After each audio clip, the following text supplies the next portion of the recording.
Stuff. All our stuff. This week I wanted to talk to you a little bit about the stuff because this has come up a lot with a lot of different people in a lot of different situations this week, and I thought maybe it's a sign that this is something we need to deal with. Mike and I, we decided to sell everything that we owned and move and live full-time in our 22 MLE travel trailer and travel around the world to see things and visit our children who live in 3 different provinces. But it didn't happen just instantly. There's a lot of things that go into it, and let's tackle some of this. This past week, I talked to somebody who said, I've got a pile of stuff all over the place, and I just have to get rid of all of this stuff, but I can't. Every time I walk in, I just go, I'm so overwhelmed. I don't even know where to start, and so I don't, and I turn around and I walk out. I also met somebody else, a couple who is having some issues because one of them would like to clear out the stuff and the other one does not want to get rid of the stuff, or only wants to get rid of the stuff if they get paid enough for it, and they have overvalued the things that they have. To them, their stuff is worth lots and lots of money, but to the rest of the world, it's not worth quite that much. Maybe you can relate to some of these things. We also have different stages of life. When you're young, around, in your 20s, 30s, and you're starting a family, you often are in what they call the nesting phase, where you're building a little nest for your family. You're gathering things that are comforting and helpful and that you're going to use for many years to come in your life. But then you come to a stage where the kids are grown and they move off into the world. Maybe you have a giant house that isn't quite the size that you need anymore. It's one of those things that you start going, what do I have all this stuff and this space for? And sometimes we do the anti-nesting. We did get to that point where we kind of said, maybe it's time to clear out a little bit of this stuff that we've accumulated over many, many years. For most people, the initial cleanse is so easy. Everybody can go out and say, this is junk, this is broken, this is, not so great anymore, and toss it. Sometimes you can't, though. I have met people, including sometimes somebody that I know very close to me, that had broken things and said, no, you can't throw that away. And I'm like, but it's broken. And she said to me, but it was from this person, and there were a lot of memories attached to it. And it was something that, even though it was broken, stuffed away in a closet, never to be used again, it was very difficult for her to make the decision to actually let go of that stuff. Maybe you can relate to some of those things too. But I'm going to give you a couple of hints and tips of some things that helped me and Mike when we were clearing things out, and that might help you. We've helped a few people since then. A friend when we were in Edmonton whose father passed away, and we helped clear out 2 of his residents and his store, which were, he was a collector and he had quite a few things. And then a neighbor whose husband sadly passed away and had to downsize, and we went and helped her clear some of her things out too. And then we've helped out with a few other people who have asked us to give them a hand or give them some advice, because we kind of are getting good at this. Who would have figured? So let's start with the beginning. When you start out with the easy stuff. Just grab a bag and a box, and the garbage, the stuff that's crap, you can just toss in the garbage can. That's the easy part. You go, okay, this is just, an empty paper cup that I never put in the garbage can, throw it away. Easy. Or something that's broken. If you're somebody who says, I just can't get rid of it, think about donation, because sometimes that is an easier way of going, where you can say, I'm not throwing it in the garbage in the landfill. It's still good. It's still in good shape. And why fill up the landfill with a bunch of crap?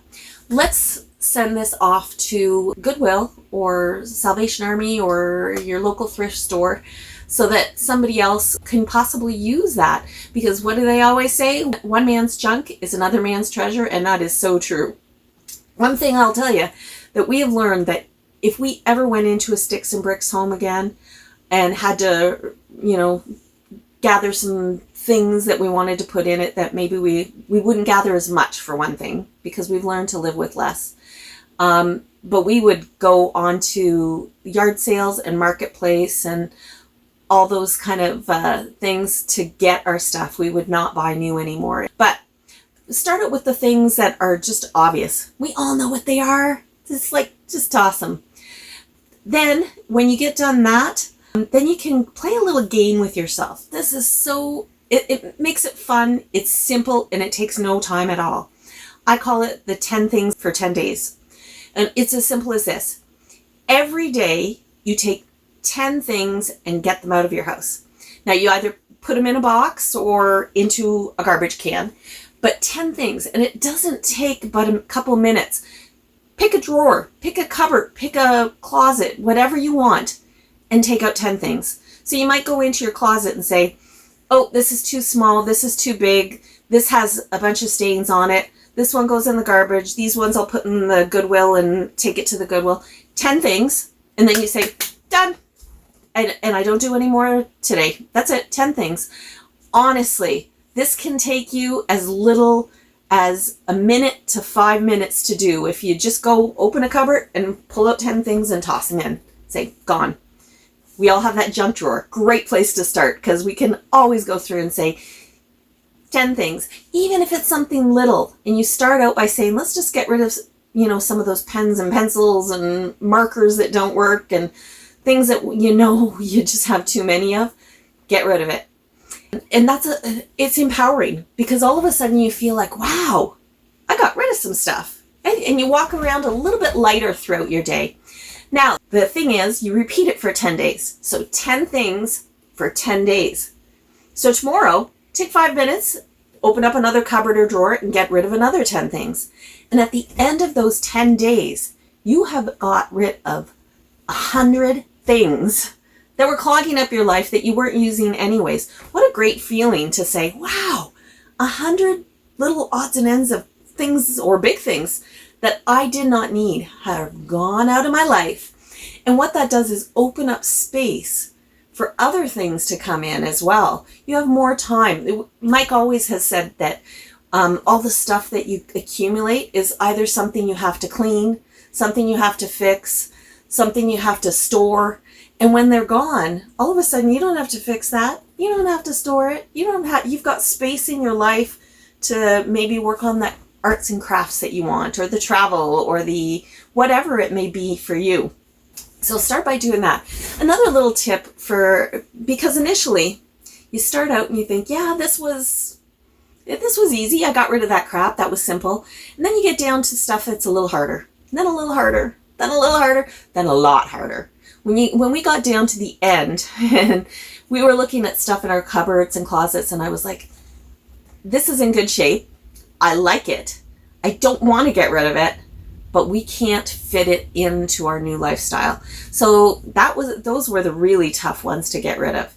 And one of the things that I like to do when I got to that point, I took a big deep breath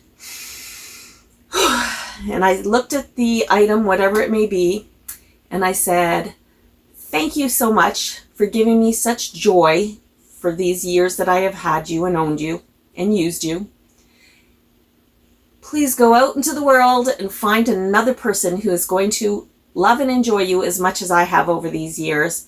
And then I put it in a box and took it away as fast as I possibly could before I could change my mind. And honestly, once it was gone, all these things that I thought, oh my gosh, I can't get rid of, I wanted, once they're gone, I don't miss them. It's incredible, because I thought, I'm going to miss this. I need this. I want it. And I didn't miss them at all. And if anything, again, I have that feeling of lightness that I'm like, this isn't so bad. I don't really need this after all. It's okay. So start, because this is a muscle that you're building too.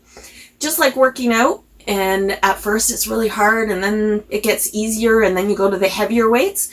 You start out with the light weights, the junk stuff, the easy stuff, and it builds that muscle so that the next thing is a little bit easier, and the next until you get to those heavy weights where you're like, this is hard. But it's not as hard as if you had picked those heavy weights up on the very first day. And you don't have to be the kind of person like us who is clearing stuff out so that we could live and travel in a 22-foot travel trailer around the world with a very few things. You might just be somebody who says, you know, it's time to clear out a bit of that junk, or a bit of those treasures that I have that have been in cupboards that I am never touching or using. Those things that are in those cupboards and that often end up, when you finally get to them and you say, okay, you find mold on them. Bugs or animals have made nests in them sometimes. Or they're out of date and they're deteriorating. And they could have been used by somebody else for a lot of years, and they don't have to just sit there. So keep that in mind as you're clearing through some of your things too. And until next time, throw away 10 things a day for 10 days and see how you feel. Leave me some comments on how that went for you. And have a great day. Check out some of our other videos and subscribe to our channel. New content will be posted weekly.